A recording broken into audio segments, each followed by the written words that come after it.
talking all at once and interrupting your peace. I'm not lonely for company, that's for sure. Well, okay, I might be a little lonely for a particular kind of company. That's why I'm getting a bride, after all. I keep shuffling forward, wishing that my limp would let me move faster. Sanjuro moves slow, but I can't seem to speed up fast enough to pass him. He's too eager to hear more. Gonna have a field day when he hears I've got a bride coming. Her name's Shiari, and she's Masaka. 45 years old, fit, never mated, is interested in children and farming, understands that emotional connections aren't a big priority. Basically, she's just what I paid for.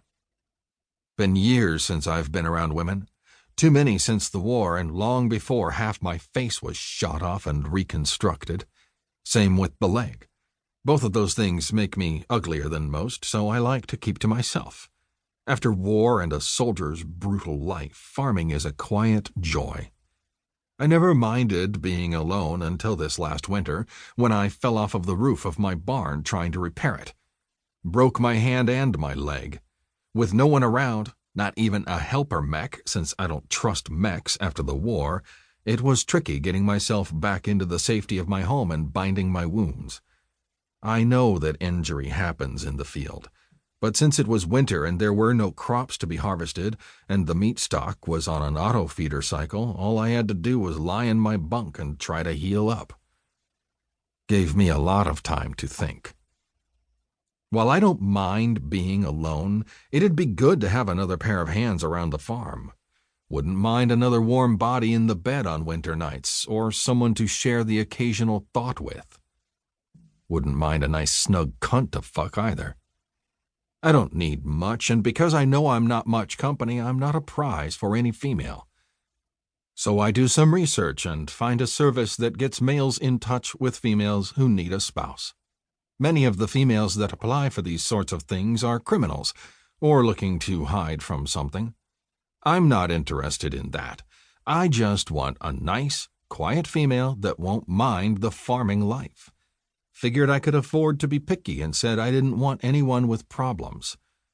Means she's probably going to be ugly as one of the stock beasts, but I don't care about that. And I figured it'd take a while for my request to get any interest. Cassa's on the edges of the known universe, and there's only one settlement. It's a very, very quiet life, and I know from the way that others settle down for a few years only to leave again that it's not for most people. Surprised me that I got a response within a month. Shiari sounds perfect, even if she didn't send a holo of what she looks like. I don't care. I'm not marrying her for looks. I'm marrying her so that next time I fall off the roof, I won't have to stitch my own leg, splint it, and then go back out to finish the roofing job all on my own. My needs are practical, even if I wouldn't mind a partner with an interest in mating. But I'm not saying any of that to Sanjuro. He looks too excited as it is. Visitor, I say again, making my tone hard and unfriendly. I push ahead of him. He finally gets the hint, letting me surge into the small crowd at the station. Very well, he calls after me, his voice cheery despite my attitude.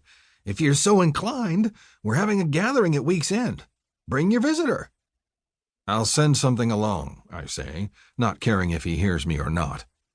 There's a spacecraft pulling into the station, which means my female, my mate, will be arriving soon. Despite the chill in the open air, I'm sweating. I'm not nervous, I scoff to myself. I'm just distracted because of the run-in with Sanjuro. Before the end of the day, everyone on this side of Cassa is going to know that remote, unfriendly Emvor Vaskalassen has a female visitor. The station hub hums with the low throb of technology. Everywhere I look, there are ships being unloaded, the whirling hiss of mechs as they service engines and move crates. The ship landing roars as it turns its thrusters on and slows, proceeding gently to the marked spot. There are a few people here, but overall the crowd is entirely mechanized. I step out of the way of a freight runner and move to the side, limping toward where the others seem to be waiting on passengers. A few familiar faces turn to give me curious looks, but I ignore them. For all